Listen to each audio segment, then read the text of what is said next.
일본이 바닥으로 곤두박질 친 국가 위상을 회복하기 위해 시동을 걸고 있습니다. 그동안 노려왔던 유엔 상임이사국에 진출하기 위해 다시 한번 안간힘을 쓰고 있는 것인데요.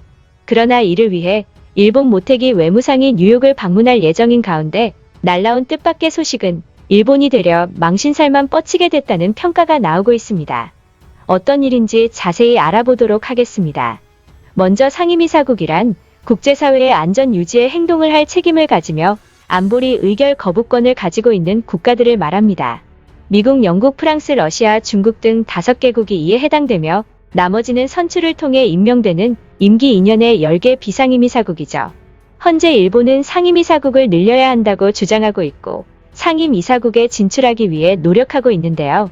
상임이사국은 세계를 이끄는 어벤져스라고 불리기도 할 만큼 그 지위를 갖게 되면 국가 위상이 급격히 올라가는 것은 물론이거니와 유엔 안보리 회의에서 아주 강력한 권한인 거부권을 행사할 수 있기 때문입니다.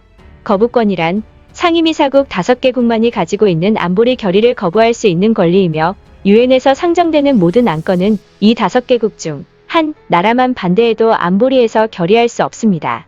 즉, 상임이사국은 국제 평화와 안전 유지를 위해 설립된 유엔의 실질적인 핵심 기관이자 유엔의 실세인 것입니다. 따라서 상임이사국으로 들어간다는 것은 상당히 어려운 일이고 역사, 인구, 경제, 정치, 군사, 언어 등 고려하는 요소들이 정말 많으며 이러한 점을 감안할 때 일본은 상임이사국에 들어가기가 절대적으로 힘든 게 현실입니다. 다른 것을 다 떠나서 상임이사국 5개국은 모두 2차 세계대전의 승전국들인데 일본은 2차 세계대전의 전범국이기 때문입니다. 2차 세계대전에서 미국은 독일과 일본을 모두 상대했고 러시아는 독일을 꺾은 핵심 국가였으며 일본 본토를 항복시키는 데도 힘을 보탰습니다. 영국 또한 당시 세계 최대의 해군력과 판도를 지닌 강대국으로서 독일, 이탈리아, 일본과 각 전선에서 동시에 전투를 벌였으며 전 세계에서 유일하게 2차 세계대전의 처음부터 끝까지 전쟁을 진행한 국가였죠. 중국은 2차 대전 발발 이전인 1937년부터 일본군과 중일전쟁을 벌였으며 태평양 전쟁 중에 중국 본토의 교전으로 일본군을 다수 묶어놓아 연합국에 크게 공헌했다는 평가를 받았습니다. 프랑스는 전쟁 초반 본토를 나치 독일에 점령당하는 수모를 겪었으나 전쟁 후반에는 연합군과의 합동 공격으로 본토를 탈환했고 이후 나치 독일의 항복에 힘을 보탰죠. 이렇듯 유엔 상임이사국은 1차 세계대전 전후 탄생한 국제연맹의 실패에서 출발했으며 2차 세계대전에 큰 기여를 했다는 평가를 받고 있는 국가들로 이루어져 있습니다. 이 자리에 일본이 끼려고 한다는 자체가 양심을 버렸다고 봐도 무방한 것입니다. 하지만 일본은 한국에 역전당하고 바닥을 치고 있는 국가 위상을 어떻게든 회복해야 하기 때문에 상임이사국 지위에 눈이 멀었고 선진국 논리를 내세워 정당성을 주장하고 있습니다. 일본은 국제사회의 중책을 맡을 수 있는 능력을 가진 나라고 일본은 그 어느 나라보다 상임이사국의 책임을 수행하고 평화롭고 안정된 국제사회의 실현에 공헌할 수 있는 나라이기에 상임이사국으로 선출돼야 마땅하다는 것입니다. 그러나 해외 복수의 매체들은 최근 몇 년간 일본이 보여준 모습들은 과연 일본이 상임이사국으로서 중책을 맡을 수 있는지에 대해 의문을 던질 수밖에 없다며 오히려 오는 2024에서 2025년 세 번째 유엔 안보리 비상임이사국 당선이 유력해지고 있는 한국보다 국제적 현안을 다룰 능력이 부족하다고 일갈했습니다. 매체들은 한국은 유엔에 가입하고 유엔과 역사를 함께하며 각종 이사국 진출, 유엔 총회 의장국, 한국인 사무총장 배출, 국제기구 분담금, 공적개발원조 확대 등을 통해 매번 가시적인 실적을 만들었다고 평가했고 세계에서 유일하게 원조수원국에서 선진국으로 지위가 변경됐으며 양적 성과뿐 아니라 소말리아를 시작으로 레바논, 남수단 등지의 평화 유지 활동, 동티모르의 독립공원, 미얀마 사태 개입, 아프간 난민 구출 등의 선행은 국제사회에 중대한 현안이 있을 때마다 전 세계적으로 모범을 보인 사례라며 한국은 국제협력을 증진하고 세계 평화를 유지한다는 유엔의 존재 의의를 가장 잘 대변하고 있는 국가라 해도 손색이 없다고 평가했습니다. 즉, 어떤 국가보다 선진국이다라는 주장을 내세워 상임이사국 자리를 노리고 있는 일본에 한국보다 못났으니까 제발 정신 차리라고 지적하고 있는 것입니다.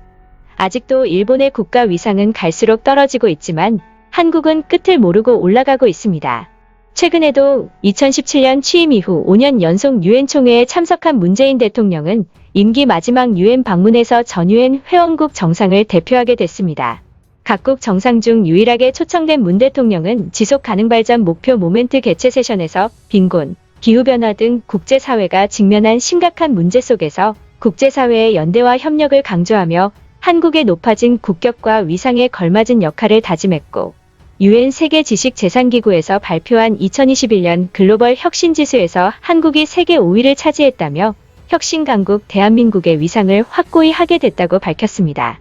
이는 아시아 국가에서는 한국이 가장 높은 순위이고 싱가포르가 8위, 중국이 12위, 일본이 13위 등을 기록했으며 문 대통령은 지난해 10위에서 무려 5계단 상승했다며 아시아 1위를 한 것도 최초라는 말로 의미를 부여했습니다. 일각에서도 혁신 역량 상위 20개국 중 가장 큰 상승을 이룬 것으로 눈부신 도약이라고 극찬했다라고 밝혔죠. 이러한 현실에 일본 내에서도 G7 회원국이 일본에서 한국으로 바뀌는 날이 온다 등의 기고문이 올라오기도 하는 등 한국에 바짝 쫄아있는 모습을 보였는데요. 어떻게든 상임이사국 지위를 획득하지 않으면 머지않아 한국에 찢기게 될 것이라는 반응을 보이며 한심한 국민성을 드러냈습니다. 자세한 일본 반응 알아보겠습니다. 어렵지만 상임이사국에 도전해야 한다. 한국의 위상이 올라가고 있긴 하지만 그것은 일시적인 현상일 뿐이고 일본이 세계 경제 순위 3위인 경제 대국이라는 사실은 변하지 않는다. 이번에 모태기 외무상이 뉴욕에서 생산적인 성과를 들고 오기를 바란다. 한국에 밀리고 있는 수모를 빨리 씻어야 한다. 높아진 한국의 위상을 꺾을 수 있는 방법은 상임이사국이 되는 것이 확실하지만 그럴 가능성은 제로다. 중국이 상임이사국으로 버티고 있는 이상 일본의 가입을 절대로 용납하지 않을 것이다. 일단은 제발 한국이 지칠에 들어오는 것만 막자. 한국이 지칠 지위까지 가져가면 전 세계인들은 정말 일본과 한국을 동급으로 취급할 것이다. 일본은 이미 도쿄 올림픽을 역대 최악의 올림픽으로 끝낸 이후부터 한국과 동급 취급을 당하고 있다. 어쩌면 한국을 더 높게 평가하는 사람들도 있을 것이다. 지금의 추세로 세월이 흐르면 일본이 아니라 한국이 상임이사국이 돼 있다고 해도 이상하지 않다. 일본은 분발하지 않으면 결국 이란 분쟁에 있어 주도권을 한국에 내주게 되고 말 것이다. 한국의 가장 큰 특징은 자기들에게 유리한 얘기만 하는 경향이 있다는 건데 한국뿐만이 아니라 전 세계가 한국을 칭찬하는 상황이 되어가고 있는 것은 엄중히 경계해야 하는 일이다. 우리들은 한국을 그깟 한국이라고 무시하지만 지금의 한국은 무시할 수 있는 위치를 벗어났다. 최근 들어 한국의 위상이 급격하게 높아진 것처럼 보이는 이유는 결국 군사력이다. 한국이 지역 정세를 붕괴시킬 수 있을 만한 무기들을 개발하자 전 세계에서 한국을 주목했다. 결국 스포트라이트를 받으려면 한국처럼 해야 한다. 우리도 SLBM 등의 무기들을 조속하게 개발해야 한다. 여기까지 시청해주신 시청자분들께 진심으로 감사하다는 말씀드립니다. 시청자분들의 의견은 영상 제작에 큰 힘이 됩니다. 감사합니다.